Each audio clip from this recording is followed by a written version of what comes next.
Namaku Erni, usia 40 tahun. Sudah 15 tahun aku menjalani hidup sebagai istri pedagang bangunan yang lebih sering pergi daripada pulang. Malam ini, seperti biasa, aku kembali ke rumah yang sepi setelah menghadiri arisan dan syukuran di rumah Bu Intan, ibunya Sandi. Sandi, pemuda 21 tahun itu selalu menarik perhatianku. Berbeda dengan anak muda lain yang cuek, dia selalu sopan dan rajin membantu orang tuanya. Aku sering memperhatikannya dari kios sembako orang tuanya mengangkat barang-barang berat dengan tubuhnya yang tegap. Sebagai operator forklift, memang wajar jika tubuhnya begitu berotot. Saat ban motorku bocor tadi malam, hatiku sedikit berdebar ketika Bu Intan meminta Sandi mengantarku. "Mau lewat mana, Bu?" tanyanya minta pendapat. "Terserah kamu aja, Dik Sandi. Ibu ngikut aja, yang pentingnya sampai di rumah," jawabku. Ternyata ia memilih jalan tikus supaya lebih cepat. Meski cepat sampai, namun jalannya yang rusak dan banyak lubang. Pasti Sandi sengaja memilih jalan ini agar bisa berdekatan denganku. Ia sering mengerem untuk menghindari lubang. Sengaja aku memegang pinggangnya sehingga masa depanku menempel ketat ke punggungnya. Terasa begitu hangat dan membuat rasa lama itu kembali. Rasa yang telah lama padam karena suamiku jarang sekali menyentuhku. Aku memegang pinggangnya lebih erat supaya tak jatuh. Selama perjalanan, aku begitu senang karena beruntung mendapat momen yang mungkin hanya sekali. Mungkin 10 menitan kami melakukan perjalanan ini. Untungnya juga jalanan desa sudah sepi, jadi tak dilihat orang. Setelah menikmati momen yang berkesan, akhirnya sampai di rumahku yang terletak di pinggir sawah menyendiri dari rumah lainnya. "Mampir dulu, Mas, Ibu buatin teh," kataku sambil turun. "Terima kasih, Bu, saya pamit dulu," tolaknya halus. Baru saja motornya dinyalakan, tiba-tiba turun hujan. "Hujan, Dik Sandi, nanti kamu sakit loh, mendingan tunggu sampai reda," tawarku. Sejenak ia kelihatan diam berpikir. Lalu ia mengangguk. "Iya, Bu, mungkin sebentar lagi hujannya reda," sahutnya. Aku membuka pintu dan mempersilahkannya untuk masuk. Suamiku sedang pergi ke kota sebelah untuk beberapa hari dengan alasan mencari supplier genteng. Tapi firasatku mengatakan dia sudah memiliki istri baru sehingga seringkali keluar kota. Aku langsung ke dapur membuat teh hangat untuk kami berdua. "Diminum dulu tehnya, Dik, biar hangat. Ibu tinggal ke kamar dulu ya, mau ganti baju, udah bau asem kena keringat," katanya. "Iya, Bu," jawabnya sambil mengangguk dan tersenyum.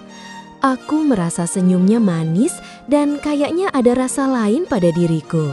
Aku ganti pakaian yang lebih santai, pakai daster agak tipis selutut yang agak kekecilan di bagian masa depanku sehingga kayak mau tumpah saja. Aku semprotkan parfum biar bau badanku terasa segar. Rambut hitam panjangku kubiarkan tergerai, tidak memakai jilbab, biar kelihatan tambah cantik dan segar. Matanya yang membelalak membuatku tersipu. 6 tahun sudah tidak ada lelaki yang memandangiku seperti itu. "Kok malah bengong gitu, Dik? Lihat saya kok kayak ada yang salah," katanya membuatku sadar. "Enggak kok, Bu, gak salah. Masa ibu cantik salah?" gombalnya. Aku tersenyum kecil. Kayaknya dia sudah mulai gombal dan tidak bisa mengendalikan sesuatu di bawah yang terlihat mulai bergerak-gerak. "Ah, kamu itu, Dik, bisa aja. Orang udah tua begini masih dibilang cantik," jawabku sambil tersenyum genit dan menggigit bibirku. Tampaknya pipiku mulai merona kemerahan. "Benar loh, Bu, Bu Erni ini masih cantik, awet muda terus," katanya terus memujinya. Gombalannya membuat pipiku memerah. Suamiku sudah bertahun-tahun tidak memujiku seperti ini. Kata-kata Sandi bagai air di padang pasir bagi jiwa yang haus akan perhatian. "Kamu ini pinter banget kalau ngegombal," kataku berusaha menertawakan gejolak dalam hatiku. "Tidak ada kok Bu, cuma sama Bu Erni saya begini." Jawabannya membuatku lupa sejenak bahwa aku ini ibu-ibu berusia 40 tahun dan dia baru 21. Yang kurasakan saat ini adalah sebagai perempuan yang diinginkan, dihargai, dan dilihat kembali. Kami duduk berdampingan di sofa lamaku, minum teh hangat dan kue dari rumah Ibu Sandi, dan mengobrol tentang hal-hal ringan. Setelah sekitar setengah jam, keheningan yang dalam menyelimuti kami. Pandangan kami bertemu dan terkunci. Saat itulah semua keraguan lenyap. Bibir kami bertemu dalam sebuah ciuman yang lembut. Dia memeluk pinggangku yang sudah berisi dan aku melingkarkan lengan di lehernya. Ciuman itu menjadi semakin dalam. "Kita ke kamar," bisikku di telinganya. Kami melangkah ke kamar tidur. Ranjang yang selama ini dingin dan hening kini menyambut kami. Aku dibaringkannya dengan lembut dan tubuh kami akhirnya menyatu. Sudah 2 tahun sejak terakhir kali aku merasakan koneksi seperti ini dengan suamiku. Kami bergerak perlahan, seperti ombak yang membelai pantai. Kemudian semakin cepat, semakin kuat, kami larut dalam ritme kami sendiri, hingga akhirnya kami mencapai puncak Himalaya bersama. Sesaat itu, aku terhanyut di atas ranjang dalam sebuah ruang yang terasa seperti mimpi. Kami telah larut begitu dalam ke dalam diri masing-masing. Kulit kami yang basah oleh keringat saling menempel, menyalurkan kehangatan. Sementara hanya deru nafas kami yang memburu yang mengisi keheningan di ruangan ini.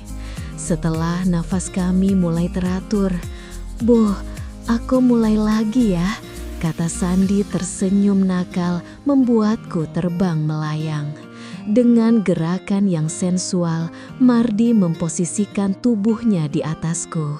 Ia mulai bergerak mengikuti ritme yang lambat, lalu perlahan menciumku pelan. Kini aku bergerak pelan-pelan mengikuti ritme nafasnya. Kami terbuai bersama. Ia menunduk, menatapku lurus di mata. Ada sebuah emosi yang tak terlukiskan dengan kata-kata di dalam tatapannya. Tak terasa kami sudah 20 menitan bersama. "Sebentar lagi," bisiknya pelan. Aku hanya mengangguk tanpa suara. Gerakan kami menjadi semakin liar. Ranjang itu berderit semakin keras, seolah ikut merasakan gairah kami. "Bu Erni cantik dan semok, sekarang tidak usah sedih lagi, kan ada saya," bisiknya dekat telingaku. Napasku tersengal, akhirnya terlepaslah diriku, memeluknya erat, sampai kuku jemari tertanam di punggung besarnya. Di ranjang, sentuhannya begitu berbeda, penuh semangat muda, penuh kekaguman, seolah-olah tubuhku yang mulai berkeriput ini masih layak dipuja. Dia tidak terburu-buru seperti suamiku. Dia menyentuh setiap bagian tubuhku seperti sedang mempelajari sebuah mahakarya. "Hebat, kamu Dik Sandi," gumamku. Ia tersenyum saat melihat respons tubuhku.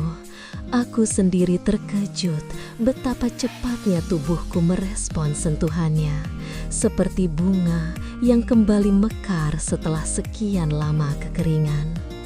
Malam itu, untuk pertama kalinya dalam bertahun-tahun, aku merasa menjadi perempuan lagi. Bukan sekadar istri, ibu, atau istri pedagang bahan bangunan, tapi seorang perempuan yang diinginkan, yang didambakan. Sampai jam 2 pagi kami terbangun antara tidur dan bercengkrama.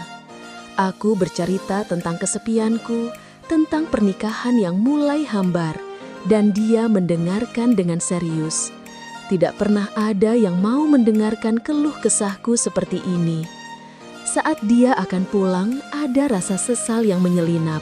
Apakah ini hanya sekali saja? Apakah besok kami akan berpura-pura tidak ingat apa-apa? Kapan-kapan datang lagi ya, saya tunggu pokoknya, kataku saat mengantarnya ke pintu. Aku berusaha terdengar biasa, tapi dalam hatiku berdoa dia mengerti maksudku. Dari jendela, kulihat motor perlahan menjauh. Senyumku merekah. Mungkin ini salah, mungkin ini dosa. Tapi untuk pertama kalinya dalam bertahun-tahun, aku merasa hidup kembali. Dan entah mengapa, rumah yang ditinggalkannya tidak lagi terasa sepeninggal tadi malam. Tamat. Oke, sekali lagi, tidak pernah lupa, Mimin ingin mengingatkan bahwa tidak ada maksud untuk merusak moral. Namun di sini, kami selaku admin channel Narasi Biru hanya berbagi pengalaman saja, yang tentu saja tidak untuk ditiru. Terima kasih sudah mendengarkan kisahku ini. Ambil sisi baiknya dan buang sisi buruknya dari kisah ini. Semoga hal seperti ini tidak terjadi kepada kita semua, bosku, dan kita semua dilindungi dari mara bahaya. Amin ya robbal alamin. Terima kasih dan sampai jumpa di cerita selanjutnya. Jangan lupa like, komen, share, dan subscribe. Oh iya, kira-kira kalian semua bosku yang terhormat kepengen kisah-kisah yang seperti apa lagi nih? Tolong berikan komentar-komentar kalian bosku semua ya di video ini.